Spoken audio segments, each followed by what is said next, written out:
The architects of secrecy. How Epstein's residences were designed. Jeffrey Epstein's residences were not just places to live.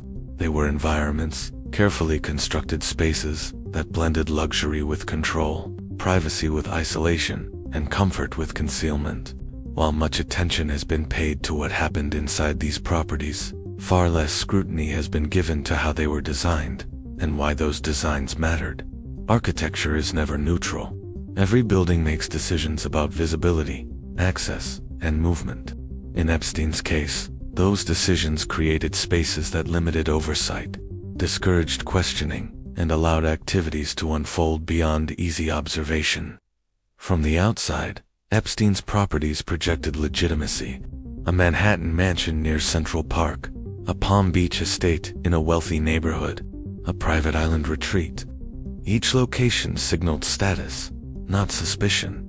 That perception was the first layer of security. But once inside, the layout of these residences revealed something more deliberate. Former staff and investigators have described interiors that were highly compartmentalized. Rooms were separated by long corridors. Access points were controlled. Certain areas were restricted to specific individuals. Doors were often locked, monitored, or supervised.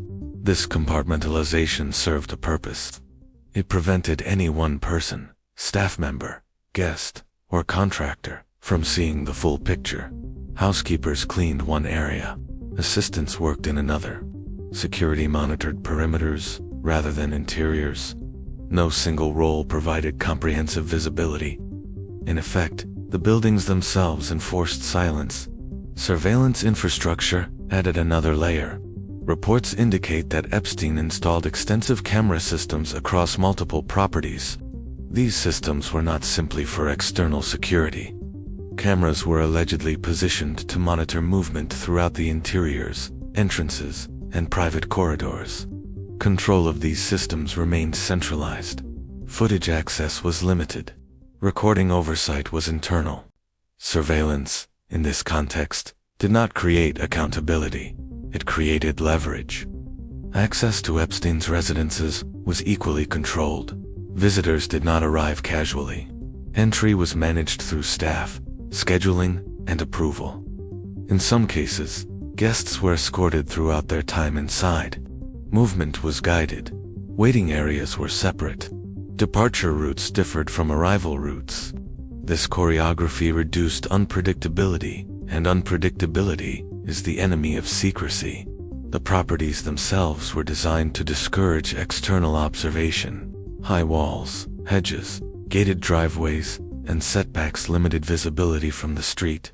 In urban settings, vertical separation and soundproofing reduced awareness from neighbors. On the island, geography itself provided isolation. Privacy was not incidental. It was engineered. Even the scale of the residences played a role. Large properties allow activity to be spread out. Noise dissipates. Encounters are diluted. What might appear unusual in a smaller home becomes invisible in a mansion. Size creates anonymity. Then there is the question of documentation. Epstein's properties reportedly included offices, safes, and storage areas integrated into residential spaces. This blurred the line between home and workplace, making it harder to distinguish personal life from operational infrastructure. It also meant that sensitive materials could exist under the protection of residential privacy laws, rather than corporate oversight. Design choices extended to staffing logistics as well. Living quarters for staff were often separate from main areas. Schedules were staggered. Duties were narrowly defined. These arrangements limited interaction between employees, reducing the chance of shared observations or collective concern. Isolation, again, was structural. What makes these design elements especially troubling is that none of them are illegal on their own. Luxury homes often prioritize privacy. Wealthy individuals commonly install security systems, restricted access points, and surveillance. Large estates routinely separate staff areas from private spaces. Epstein did not invent these features. He combined them, layer by layer. His residences became environments where secrecy was normalized and oversight was fragmented, where responsibility was diluted by distance, design, and hierarchy. By the time allegations emerged, these physical spaces had already done their work. Evidence was difficult to locate. Witnesses had seen only fragments. Timelines were unclear. Even investigators faced challenges navigating properties designed to obscure rather than reveal. And when properties were later searched, sold, or altered, those architectural choices continued to matter. Renovations erased layouts. Demolitions removed structures. Physical memory was lost. What remains is a lesson that extends beyond this case.